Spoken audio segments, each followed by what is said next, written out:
பருப்பு சாம்பார் இந்த மாதிரி ட்ரை பண்ணி பாருங்கள். பருப்பை நல்லா ரோஸ்ட் பண்ணி எடுத்துக்கோங்க. இந்த அளவு ரோஸ்ட் பண்ணி எடுத்துக்கோங்க.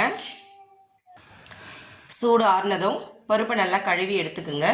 கழுவி எடுத்துட்டு பூண்டு, வெங்காயம், காஞ்ச மிளகா, கொத்தமல்லி இதெல்லாம் சேர்த்து விட்டுருங்க.